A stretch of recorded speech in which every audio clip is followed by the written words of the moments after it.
معاشرہ ہی عورت کو بناتا ہے، چاہے تو عظیم بنا دے چاہے تو مریض بنا دے۔ بدقسمتی سے ہمارے معاشرے کی خاتون کو اس سوسائٹی نے ذہنی مریض بنا کے رکھ دیا ہے، نفسیاتی گنجلوں میں الجھا کے رکھ دیا ہے۔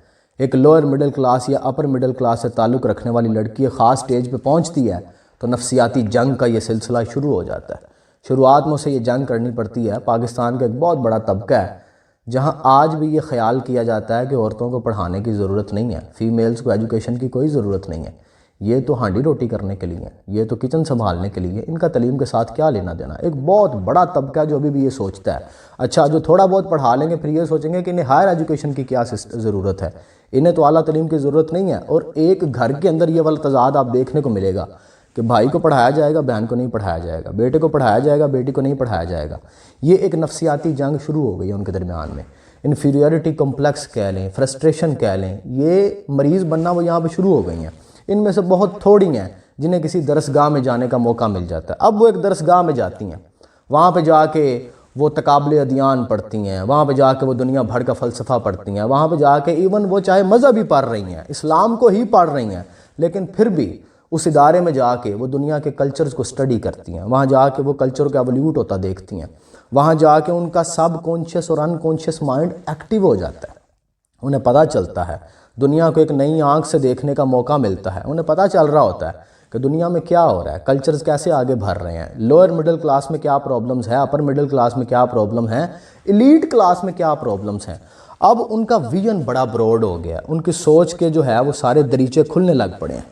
اب وہ دیکھتی ہیں کہ ان کے گھر میں کیا چل رہا ہے۔ ایک طرف تو وہ کانٹ کو پڑھ رہی ہیں، ہیگل کو پڑھ رہی ہیں، اقبال کو پڑھ رہی ہیں، امام غزالی کو پڑھ رہی ہیں، بہت بڑے بڑے اسلامی فلاسفرز کو پڑھ رہی ہیں۔ دوسری طرف گھر میں ایک پورے کا پورا سسٹم چل رہا ہے، وہی دقیانوسی سسٹم۔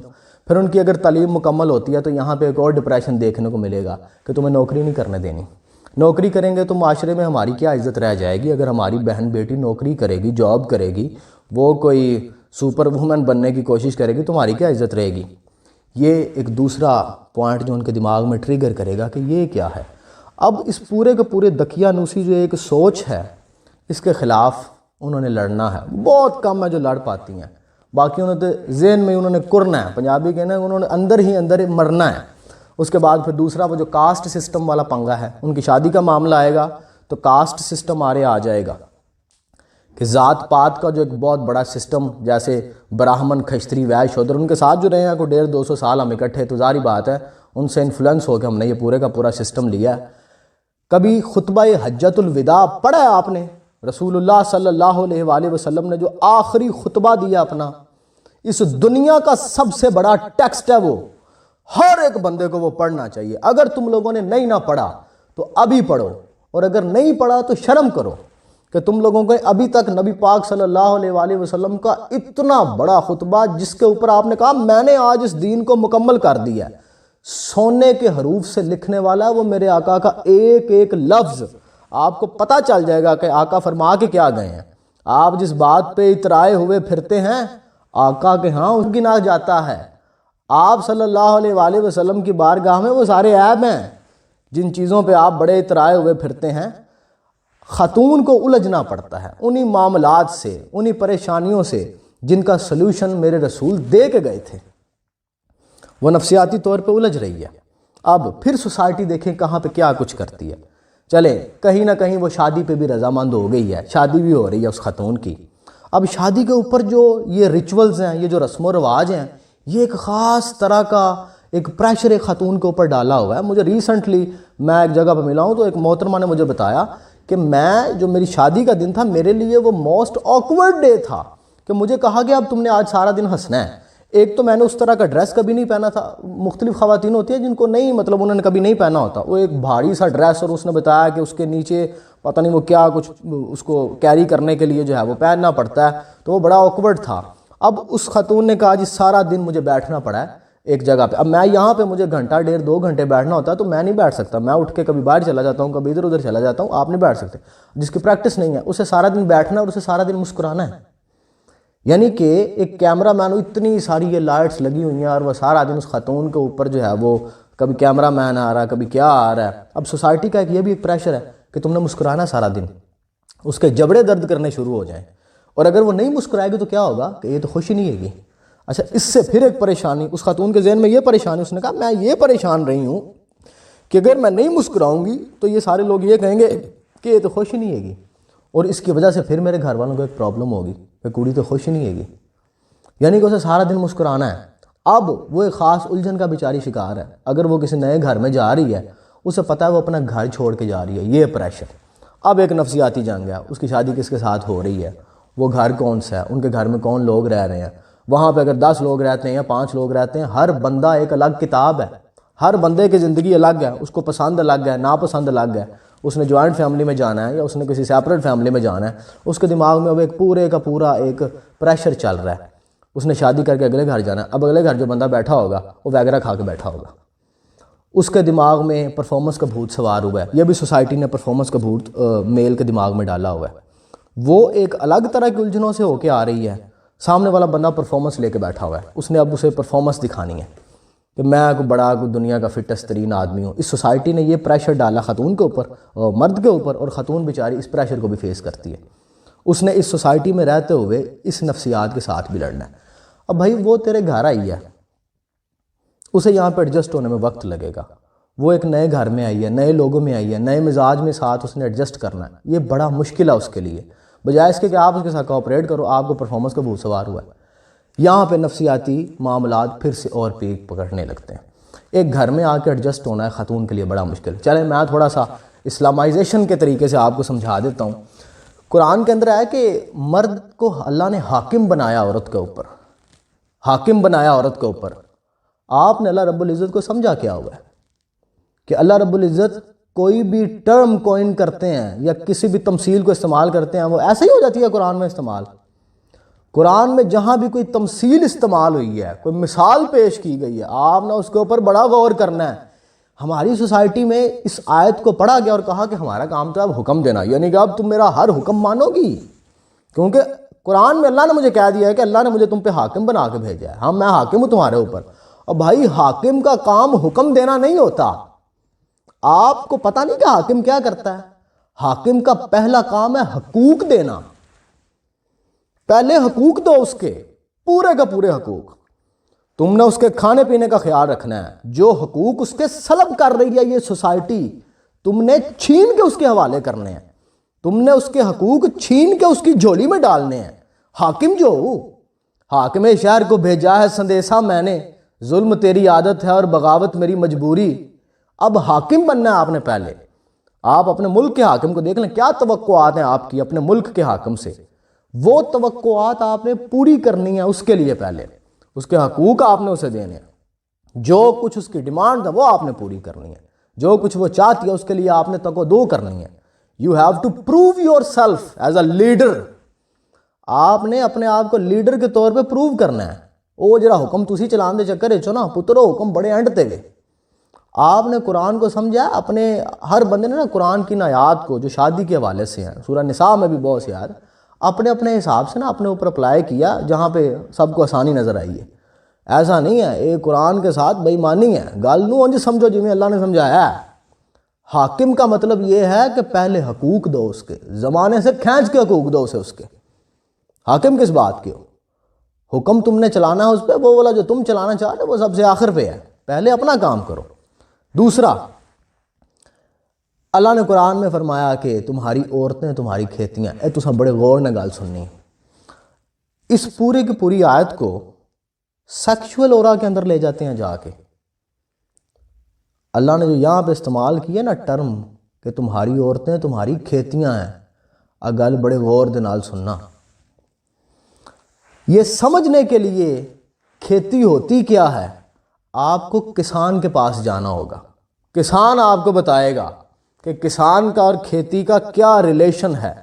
جب آپ کسی کسان کے پاس جائیں گے نا وہ پھر آپ کو بتائے گا کہ فلاں اگر اس کی کوئی کھیتی ہے نا اور اس نے اس سے کوئی فصل لینی ہے، اپنی پسند کی فصل لینی ہے، وہ اس پہ انویسٹ کرے گا، اپنا ٹائم انویسٹ کرے گا، اس کے اوپر پیسے انویسٹ کرے گا، اسے بہترین بیج دے گا، اس کا بہترین خیال رکھے گا، اور آخر میں کہیں جا کے اسے اس کی پسندیدہ فصل ملے گی۔ اور اگر اس نے فصل کا معیار بڑھا دیا ہے، اگر کہیں وہ گندم اگا رہا تھا اسے چاول اگانا ہے، کہیں پہ اسے سیفران اگانی ہے، زعفران کی کاشت کرنی ہے، اسے اولیو کی کاشت کرنی ہے، اسے وہاں پہ کوئی باغ لگانا ہے، تو جتنی اعلیٰ پروڈکٹ چاہیے اس کھیتی پہ اتنی اعلیٰ انویسٹمنٹ کرنی پڑے گی، اس کھیتی پہ اتنا زیادہ وقت صرف کرنا پڑے گا، اس کے اوپر اتنی تقدو کرنی پڑے گی، اس کا اتنا خیال رکھنا پڑے گا، پھر کہیں جا کے آپ کو اس طرح کا رزلٹ ملے گا۔ تو یہ جو عورتوں کے بارے میں کہا نا یہ تمہاری کھیتیاں ہیں، یاد رکھیے گا پرفیکشن کہیں نہیں ہوتی۔ مسئلہ یہ ہوا کہ آپ نے فلموں سے ایک پرفیکشن بھی لے لی، آپ نے میڈیا سے ایک پرفیکشن بھی لی۔ جو خاتون 22 23 24 سال کی ہوگی وہ 50 سال کا ایکسپیرینس لے کے نہیں آئی، اس میں بہت ساری چیزیں کم ہوں گی۔ آپ نے اپنا ٹائم انویسٹ کرنا ہے اس پہ، آپ نے اس کا سیلف انالیسز کرنا ہے کہ اسے کہاں کہاں اس میں غلطیاں ہیں، کوتاہیاں ہیں، کمیاں ہیں، کہاں پہ چیزیں جو آپ پروڈکٹ چاہتے ہیں۔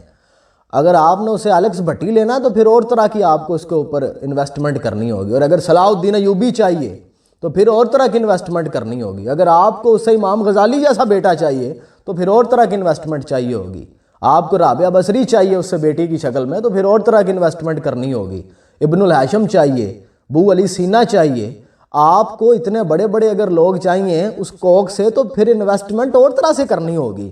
اور اگر آج کل یہ جو چل رہا ہے یہ سارے چاہیے نہیں تو پھر انویسٹمنٹ اور طرح دی کرنی ہوگی۔ وہ بالکل پرفیکشن کے ساتھ نہیں آئی، آپ نے اس پہ انویسٹ کرنا ہے۔ آپ کو لگتا ہے کہ کہیں اس کی ایجوکیشن میں کمی رہ گئی ہے، پوری کریں، اس کے اوپر 2 3 4 سال انویسٹ کریں آپ اپنے۔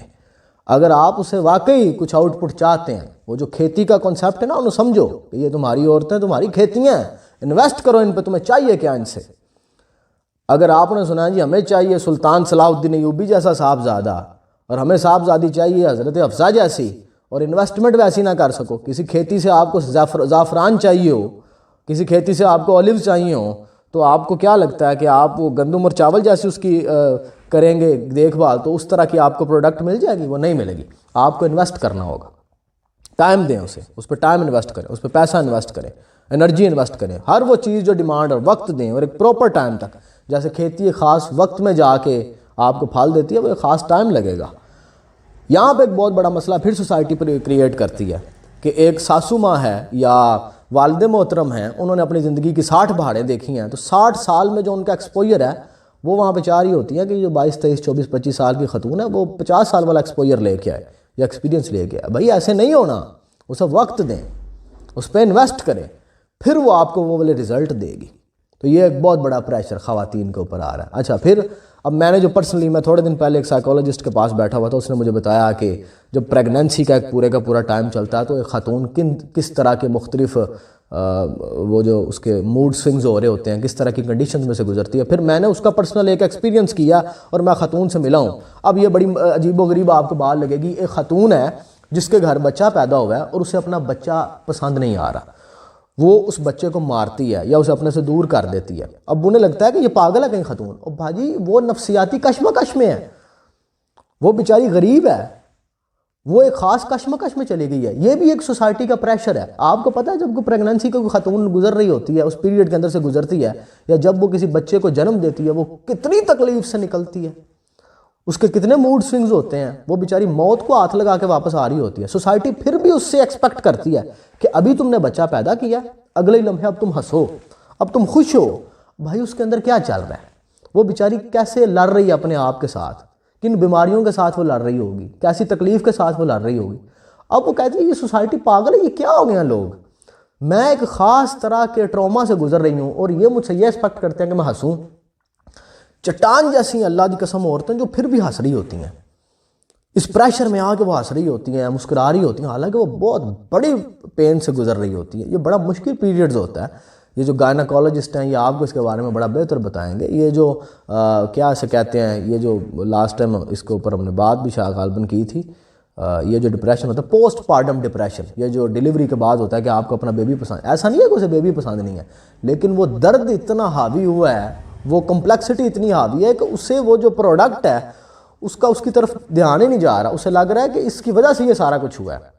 آپ نے کبھی غور کیا اسلام کیوں کہتا ہے، اللہ کیوں کہتا ہے کہ تمہاری ماں کے قدموں کے نیچے جنت ہے؟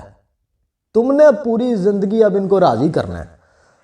اولاد کے حقوق کم ہیں، والدین کے حقوق بڑے زیادہ ہیں۔ اس کی وجہ یہ تھی کہ اسلام کو پتہ ہے میرے اللہ کو پتہ ہے کہ یہ کس کنڈیشن سے نکل کے یہ خاتون آ رہی ہے. اب پوری زندگی لگائے گی یہی اولاد اور اپنی ماں کو راضی کرے گی. پوری زندگی لگائے گی یہ اولاد اور اپنے باپ کو راضی کرے گی, کیونکہ یہ جس طرح کی نفسیات میں سے گزر کے اس نے تمہیں پیدا کیا ہے نا, تم سوچ بھی نہیں سکتے. اور اس کا تمہیں ساری زندگی اس کی خدمت کرنی ہے, اس کے سامنے اف تک نہیں کرنا. یہ جو آپ نے سارے کے سارے کانسیپٹ سنے ہیں, اسلام دیکھیں نا دین فطرت ہے, ہر چیز کو کس خوبصورت انداز میں اس نے آ کے فٹ کیا ہوا ہے. ہم سمجھ نہیں نہ پاتے. ہم اکثر ایسا ہوتا ہے کہ قرآن کا کوئی حکم ہے نا تو ہمیں الوجیکل سا لگتا ہے. الوجیکل اس کا کوئی حکم نہیں ہے. جہاں پہ آپ کی ریشنلٹی کام نہیں نہ کر رہی, وہاں پہ یاد رکھیے گا کوئی نہ کوئی حکمت ضرور ہے. اللہ نے وہاں پہ کوئی نہ کوئی حکمت ضرور رکھی ہوئی ہے اس کے اندر. آج نہیں تو کل آپ کو سمجھ آ جائے گی اس حکمت کی. یہ جو والدین کی اتنی عزت, اتنی رسپیکٹ ہے نا ماں کے پیچھے, اس کے پیچھے یہ پورا ایک پروسیس ہے کہ اس نے کیا ہے, وہ کن ذہنی کشمکش سے نکلی ہے, اور اب وہ چاہتی ہے. اس کا کتھارسس ہی تب ہوگا جب یہ اولاد اس کے لیے یہ سارا کچھ کرے گی, جب وہ زندگی اس کے نام کر دے گی. اللہ نے تو کیا ہے, میرے مینیجر نے, یہ تیرے والدین نے جرے, اے تیری رپورٹ میں دیں گے, اے راضی تو میں راضی ہوں, انہاں تو راضی کرنا ہے. یہ اتنی بڑی اتھارٹی دی. پھر بہت سارے معاملات کے اندر خاتون جو ہے وہ پاکستان کے اندر جو ہے ہماری سوسائٹی کے اندر بیچاری نفسیاتی کشمکش کا شکار ہے. آپ کو کیا لگتا ہے یہ جو ہماری خواتین ہیں, انہیں یہ ساس بہو کے جھگڑوں والے جو ڈرامے ہیں, انہیں کیوں اتنا فیسینیٹ کرتے ہیں, انہیں کیوں یہ پسند آتے ہیں؟ آپ کو کیا لگتا ہے اس میں ان کی غلطی ہے؟ اس میں سوسائٹی کی غلطی ہے, میڈیا کی بھی اتنی غلطی نہیں ہے. آپ جو ہے, ہم اپنی خواتین کے اوپر انویسٹ ہی نہیں کر سکے. وہ جو اللہ نے کہا نا تمہاری کھیتیاں, آپ ان کے برین کے اوپر تو انویسٹ کر ہی نہیں سکے. میں لاسٹ ٹائم ایک بندے کے پاس بیٹھا ہوا تو اس نے موبائل فون کے اوپر نا ایک ہیروئن کی تصویر لگائی ہوئی, ایک سیلیبریٹی ہوگی, کوئی ہالی ووڈ بالی ووڈ کی سیلیبریٹی تھی. میں نے کہا یہ تم نے کیا کیا ہوا ہے؟ اس نے کہا یہ مجھے بڑی پسند ہے, یہ مجھے بڑی خوبصورت لگتی ہے. میں نے کہا شادی شدہ؟ اس نے کہا ہاں میری شادی ہوئی ہے. میں کہا یہ توہین کر رہے ہو تم اپنی بیوی کی, تم یہی اسے بھی جا کے کہتے ہو؟ کہتے ہاں میں اسے کہتا ہوں جا کے. اب یہ دیکھیں کتنی بڑی جنگ ہے کہ وہ اپنی بیوی کے سامنے کسی ایکٹریس کو جا کے پیش کر رہا ہے جی یہ مجھے بڑی پسند ہے, یا یہ مجھے بڑی خوبصورت یا کوئی بڑی مجھے حسین لگتی ہے. میں نے کہا میں پتر تو ایک دن دا خرچہ نہیں چک سکتا, جن کی تصویر لائی ہے نا یہ اتنی خوبصورت یا اتنی تمہیں اٹریکٹیو کیوں لگ رہی ہے؟ اس کا لائف سٹائل تمہیں پتہ کیسے کا ہے؟ یہ پتہ کیسا کھانا کھاتی ہے, یہ کب سوتی ہے, کب اٹھتی ہے, اس کے نخرے دیکھنے والے کتنے لوگ ہیں, اس نے اپنے اوپر کتنا انویسٹ کیا ہوا ہے جس کی وجہ سے وہ اسٹیج پہ پہنچی ہے اور تم لوگوں کو اتنی اٹریکٹیو لگ رہی ہے. تو انہیں انویسٹ کر رہا اپنی بڈی تے جا کے. اسے بڑا اس بات کو جو پہلے اس نے مائنڈ کیا, بہرحال اس کے ساتھ میں نے پھر بڑی لمبی چوڑی ڈیبیٹ کی کہ یہ آپ استحصال کر رہے ہیں آپ اپنی بیگم کا, آپ اس طرح نہیں کر سکتے, تو تمہیں یہ چاہیے. اس نے کہا مجھے تو اس نے کبھی نہیں کہا. میں کہ وہ کیسے کہے بیچاری, وہ تو اس کے دماغ میں ایک جنگ چل رہی ہے, وہ تمہیں کیا کہے کہ یہ تم کیا کر رہے ہو. پھر میں نے اسے ایٹ لاسٹ قائل کیا, میں نے کہا اگر تمہیں کوئی پرابلم نہیں, ایک تو یہ لگانی نہیں چاہیے, تم لگاؤ نا, 10 سیکنڈ لگتے ہیں, موبائل فون چلانے والے بندے کو وال پیپر بدل جاتا ہے. تمہیں تو چاہیے جب تم نے گھر جانا تم اپنی بیوی کی تصویر لگا کے جاؤ, دیکھنا اسے اچھا لگے گا, تم اس کی تصویر لگا کے جاؤ گے. تمہارا کیا جاتا ہے باہر آتے ہوئے تم اسے وال پیپر بدل دیا. تمہیں لگتا ہے کہ لوگ ایک دوسرے کا موبائل فون جو ہے وہ پکڑ لیتے ہیں, حالانکہ یہ بھی ایک بڑی بری بات ہے, ایک دوسرے کا موبائل فون نہیں پکڑنا چاہیے. میں تو اکثر اپنے دوستوں سے کہتا ہوں جن کی شادی ہوئی ہیں, میں کہتا ہوں یار یہ جرا موبائل فون ہے نا, کوشش کرنا کہ پوری زندگی نا ایک دوسرے کا فون نہ پھڑنا. یہ کڑما ایک ایسی شے وے, یہ مینوں نہیں پتا کہ اگلے 5 منٹ بعد کی آ جائے گا. حالانکہ میرے فون کے اوپر میں تو خیر جرا مرضی پھاڑ پھوڑ کے لائی جاتا, مجھے نہیں پتا اگلے 5 منٹ میں اس میں کیا آ جائے گا. اگلے 5 منٹ میں اس کے اندر کسی کا فون آ جائے گا, اس میں ایسا کیا کچھ آ جائے گا پتہ نہیں چلتا. مجھے نہیں پتا کہ کس طرح سے اس میں ایڈ آ جاتے ہیں یا مختلف طرح کی جو ولگیرٹی سے ملتی جلتی چیزیں اس میں آ جاتی ہیں. اب موبائل فون آ جاتی ہیں ہوتے, آپ ایک دوسرے کا موبائل فون پکڑیں گے نا. یہ ایک خوشگوار زندگی گزارنے کا ایک اصول تو میں بہرحال یہ لوگوں کو کہتا ہوں کہ یار ایک دوسرے سے موبائل فون تو دور رہو. کچھ چیزیں ایسی ہوتی ہیں جو انتہائی پرسنل ہوتی ہیں. اور دیکھیں شادی ایک ٹرسٹ کے اوپر بننے والا رشتہ ہے. آپ اپنی محترمہ کو وقت دیں, اگر اسے کسی چیز کو, اگر اسے نہیں آتا کوئی کام تو اسے کام سکھا دیں. اگر آپ کو لگتا ہے کہ کام بڑا ضروری ہے, یہ آنا چاہیے, آپ اس میں انویسٹ کریں نا, اسکل سکھا دیں اسے وہ کام سکھا دیں. اسے ٹائم مینجمنٹ نہیں آتی اسے سکھا دیں, اسے پیپل مینجمنٹ نہیں آتی اسے سکھا دیں, اسے ہاؤس مینجمنٹ نہیں آتی اسے سکھا دیں, اسے کوکنگ نہیں آتی اسے سکھا دیں. یہ مت سوچئے گا کہ وہ کوئی 100% کوئی آپ نے فیکٹری سے کسی کو کوئی ایک مال آپ نے تیار کروایا تو پرفیکشن میں آپ کو ملے گا. ایسا it only happens in movies. یہ میرے پاس ایک کتاب پڑھی ہوئی ہے, کدھر گئی یہ کتاب ہے it only happen in movies. یہ تساں پڑھنی ہے جنہاں لوگوں نے پرفیکشن کا بڑا چاہ ہے نا, کہ سانو پرفیکشن ہی چاہیے لوگوں کے وچ. یہ آپ نے پڑھنی ہے یہ کتاب. اور خاتون، اب میں بات پتہ نہیں کئی اطراف میں نکل جائے گی، ویڈیو لمبی بھی بڑی ہو گئی ہے. 3 گھنٹے اس سے پہلے، یہاں بیٹھنے سے پہلے 3 گھنٹے میں اپنے کچھ احباب کے ساتھ بیٹھا ہوں، اور سوسائٹی میں خواتین جس طرح کا پریشر جھیل رہی ہیں یا اس کے اوپر جس طرح کا وہ ایک نفسیاتی جنگ لڑ رہی ہیں، اس کے اوپر ہم نے 3 گھنٹے بات کی ہے. پھر میرے دماغ میں آئی یار اس کے اوپر ہم سوشل میڈیا پہ اویئرنیس پھیلانی چاہیے. اب کچھ دن پہلے میں لاہور میں بیٹھا ہوا تھا، ایک وہ جو 8 مارچ کو پلے کارڈ اٹھا کے عورت مارچ والی خواتین ہماری مائیں بہنیں وہاں پہ، خیر ساڑیاں بہنیں ہی ہوئی ہیں، کی کہیے انہوں نے، وہ پھردیاں رہندیاں، لیکن وہ ان میں سے نہیں تھی جو آپ نے سوشل میڈیا پہ دیکھی، وہ جینین کام کرنے والی خاتون تھی. تو میں نے کہا یار تسی ہوں جی، تو تہاڈا عورت مارچ آئے گا نا، تساں مینوں بلانا اتنے کوئی کانفرنس کروا کے، میں تم لوگوں کو بتاؤں گا کہ لوور مڈل کلاس سے لے کے لیڈ فیملی تک خواتین کے اصل ایشوز کیا ہیں. تم لوگ تو آتی ہو وہاں پہ انٹرٹینمنٹ کے لیے، وہ کھانا خود گرم کر لو، تو روٹی آپ پکا لو، تو استری کپڑے آپ کر لو، یہ کوئی ایشوز نہیں. تم لوگوں کے ایشوز کا یا تو پتہ نہیں ہے، تو یا تم لوگ وہاں پہ آتی انٹرٹینمنٹ کے لیے. مینوں بلانا، میں تمہیں دساں گا کہ ایشوز کہاں پہ ہیں. آپ کو پتہ نہیں ہے خاتون پیدا ہونے سے لے کے مرنے تک ایک خاص طرح کے ڈپریشن میں رہتی ہے. اس پاکستان کے اندر وہ ایک نفسیاتی کنڈیشن میں رہتی ہے، آپ کو پتہ ہی نہیں. آپ ان کے اوپر کام کریں، پھر کام بھی غلط جگہ پہ ہو رہا ہوگا. میں کچھ سال پہلے جی سی یونیورسٹی لاہور میں راویین ہوں، جی سی یو میں تھا لاہور میں، تو وہاں پہ سٹال لگا ہوا کہ کسی این جی او نے آگے سٹال غالباً لگایا ہوا کہ ہم تعلیم کو جو ہے وہ عام کرنے کے لیے کوشش کر رہے ہیں تاکہ خواتین کی تعلیم کو عام کیا جائے، اور انہیں ہم اویئرنیس دے رہے ہیں. میں کہ اتنے کنوں اویئرنیس دین آئے ہو؟ آج ساریاں پڑھن آئیاں آنے اتنے، انہوں تو پتہ ہے یہ تو کسی طریقے سے پہنچ گئی ہیں. یہ اویئرنیس دیو، جا کے پنڈاں دے وچ جاؤ، چکاں دے وچ جاؤ، لوور مڈل کلاس طبقے تک پہنچے، وہاں پہ جا کے بتائیں کہ اویئرنیس دینی ہے. یہ جو تم لوگ کتابیں لے کے پھر رہے ہو نا، ان کو پمفلٹ بانٹتے پھر رہے ہو، وہ پکوڑے کھا جان گے نہ اتر آ کے، انہیں دکھاؤ جا کے کیا کرنا ہے. تم لوگ غلط جگہ پہ اتنے آ کے سنڈا ہے پیسے ویسے، انہیں فنڈنگ آتی ہے این جی اوز وغیرہ کو، انہوں نے کہا چلو اسی اپنا کام چلائیے. اصل جگہ پہ جا کام کرو نا. پھر ہر بندے کو سمجھانے کے لیے مختلف طرح کے ان کے گراؤنڈ لیول پہ جانا پڑتا ہے. جیسے مجھے آپ کو یہ بتانے کے لیے کہ وہ جو حاکم کا مطلب ہے اللہ کے ہاں، حاکم کے پورے کنسیپٹ کو سمجھنا ہے. تمہاری عورتیں تمہاری کھیتیاں، پہلے کھیتی کے پورے کنسیپٹ کو سمجھو. اسے آپ نے وہ جس چکر میں آپ نے لیا ہوا نا، وہ اس چکر میں اللہ نے نہیں کہی ہوئے. چلے بہرحال آپ نے وہ لے لیا تو ٹھیک ہے، لیکن وہ چکر بہت بڑا ہے. اللہ نے جو ٹرم کوئن کی ہے اس کے اندر بڑی حکمت پوشیدہ ہے. اسی طرح آپ کو ہر بندے کے لیول پہ پہنچنا ہوتا ہے بتانے کے لیے کہ ہے کیسا. میرا ایک دوست حافظ ہے، تو اسکول ٹیچر ہے بیسیکلی گورنمنٹ کا. تو پولیو کے اندر آپ کو پتہ ڈیوٹیاں لگ جاتی ہیں لوگوں کی، انہوں نے جا کے پولیو کے قطرے شطرے پلانے ہوتے ہیں. تو وہ ایک کالونی میں چلا گیا، غالباً پتہ نہیں افغانوں کی تھی یا کن کی تھی، وہ پولیو کے خلاف ہے. وہ کہتے ہیں یہ یہودیوں کی سازش ہے، ہم تو نہیں پلائیں گے. وہ اس سے پہلے پتہ چلا انہوں نے لوگوں کو مارا مورا، وہ جو پولیو شولیو کے قطرے پلانے گئے تھے. وہ پھر انہوں نے بڑی ہمت کی تھی. تو میں کہ جاؤں پھر تو پہ آ جا کے گل جو کرنا ہے، گلاں کرنیاں سوکھیاں تے اوکھے پالن بول، جا بتانے پہ آ گیا قطرے انہوں نے. انہیں میرے میٹنگ کی تھی کئی دن پہلے کہ کیویں کریے آ کے. میں انہوں نے کہا یار ویخ وہ مذہبی لوگ نے، انہوں نے مذہب دے نال ہی سمجھانا پینا ہے، انہوں نے میڈیکلی گل کوئی بھی نہ کری. وہ پھر گیا انہیں اتنے جا کے انہوں نے کہا جی میری گل سنو آ کے، مسجد ہی بہ کے آپ گل کر لینے ہیں. وہ پھر طریق سے شروع ہوا جا کے کہ جب وبائیں آئی تھیں تو رسول اللہ صلی اللہ علیہ وسلم نے کیسے ان کا جو ہے وہ انتظام کیا، کس طرح آپ نے انہیں ٹیکل کیا، کس طرح آپ نے پریکاشنز استعمال کیں. وہ انہیں طریق سے ہسٹری سے رسول اللہ کی حدیث مبارکہ سے بتاتا رہا. پھر تھوڑے سے وہ کنونس ہوئے. پھر اس نے کہا میں آپ کے سامنے یہ پی رہا ہوں. اس نے ان کے سامنے وہ قطرے پیے کہ دیکھو کچھ بھی نہیں ہوتا، آپ کو لگتا ہے کہ اس سے کوئی آپ کو بڑی بیماریاں لگ جائیں گی، یا آپ کا جو ہے وہ ان کے جو کنسیپٹ تھے کہ ان سے یہ ہو جائے گا یہ ہو جائے گا، اس نے پی کے دکھائے. پھر اس نے کہا میں کل پھر آؤں گا. پھر وہ کل گیا، اگلے دن گیا تو اپنے چھوٹے بیٹے کو ساتھ لے کے گیا. تو اس نے کہا ڈاکٹر سے پوچھا کہ میں اگر اسے دوبارہ پلاؤں، تو انہوں نے کہا کہ اسے ہلکی پھلکی کوئی ریئیکشن ہو سکتا ہے کیونکہ پہلے اس نے پیا ہوں. اس نے کہا کوئی گل نہیں، ہلکے ہلکے خیر.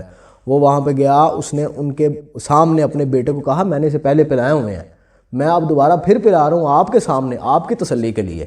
پھر اس نے اپنے بیٹے کو وہاں دوبارہ پھر سے قطرے پھلائے. پھر اس نے کہا امام مسجد سے کہ حضور تسی ان پیو یہ قطرے ان سب کے سامنے. اس نے پھر امام مسجد نے پیے. پھر انہوں نے وہاں پہ بلا کے تو لوگوں کو جو ہے وہ پلایا. تو اب 1-2 سال ہو گیا غالباً، تو وہ خود ہی جاتا ہے وہ اس علاقے میں جا کے نا وہی قطرے شطرے پلا کے آتا ہے پولیو کے. تو لوگوں کو ان کے گراؤنڈ پہ جا کے پھر بتانا ہوتا ہے. آپ پی ایچ ڈی کرنے والے بندے کو کیا اسے کہتے ہیں جھٹکی دلیلیں نہیں دے سکتے، اور جھٹکے آدمی کو پی ایچ ڈی والی دلیلیں نہیں دے سکتے. آپ کو اس برین کو بھی سمجھنا ہوتا ہے کہ کس کو کیسے سمجھانا ہے. تو بہرحال ہم بات کر رہے تھے کہ معاشرے کے اندر جو سوسائٹی خود ہے نا وہ بناتی ہے. سوسائٹی کے اندر ہیروز بھی سوسائٹی خود چنتی ہے، ولن بھی سوسائٹی خود چنتی ہے، ہیلدی برینز بھی سوسائٹی خود پیدا کرتی ہے، ان ہیلدی برینز کے پیچھے بھی سوسائٹی کا ہاتھ ہے۔ اگر بچے یہاں پہ ایڈکشن کا شکار ہو رہے ہیں، اندے بھی سوسائٹی کا ہاتھ ہے۔ یہاں پہ ہیروز پیدا ہو رہے ہیں، پھر بھی سوسائٹی کا کریڈٹ جاتا ہے سارا۔ تو معاشرہ ہی مل کے سارا کچھ کرتا ہے، لیکن اس میں آپ نے اپنا حصہ ڈالنا ہے۔ تو اگر اللہ نے آپ کو کوئی نہ کوئی صلاحیت دی ہوئی ہے، تو تھوڑے دن پہلے میں اپنے ایک دوست کے ساتھ بات کر رہا تھا، دیکھیں یہ وہ اس طرح کی ویڈیو خیر نہیں ہے کہ جس میں آپ 2-4 منٹ میں ادھر ادھر ہو جائیں گے، اب بات لمبی ہوگی تو ان پہ سنی جانا 5 گھنٹے ان بیٹھ رہنا پاویں، بہرحال میں کوشش کروں گا بند کرنے لگوں یہ بات سنا کے۔ تو میرا ایک دوست ہے بڑا عزیز، تو ہم بات کر رہے تھے، اس نے مجھے کہا کہ اللہ نے جب کسی کو بھی کوئی صلاحیت دی ہے یا کوئی بھی عطا کی ہے، کیوں کی ہے؟ کسی کو کوئی کوالٹی دے دی ہو، کسی نے دولت دے دیتی ہوئے گی، شہرت دے دیتی ہوئے گی، کسی کو بولنا سکھا دیا، اللہ نے کسی کو پیسہ دے دیا، کسی کو کوئی ہنر دے دیا، اللہ نے کیوں دیا یہ عطا، یہ صلاحیت، یہ کرم کیوں ہے؟ اس کی وجہ کیا ہے؟ تو کافی دیر ہم بات کرتے رہے، تو پھر ہم اس نتیجے پہ پہنچے کہ اللہ نے یہ سب اس لیے دیا ہے، عبادت اللہ کی ہے، محبت رسول اللہ صلی اللہ علیہ وآلہ وسلم کی ہے، باقی یہ ساری چیزیں نا اس کی مخلوق کی خدمت کے لیے ہیں۔ تو اللہ نے اگر کوئی عطا کیا ہے، کوئی کرم کیا ہے، کوئی شاید دی ہوئی ہے، جو بھی آپ کے پاس ہے نا، اسے اللہ کی مخلوق کی خدمت کے لیے آپ کو دیا ہے، اور اس کا پھر حساب ہوگا کہ آپ نے خدمت کی ہے کہ نہیں کی۔ اگر آپ کو جو بھی اللہ نے عطا کیا ہے، مہربانی بڑا ضروری ہے کہ آپ اپنے حصے کی شمع جلاتے جائیں۔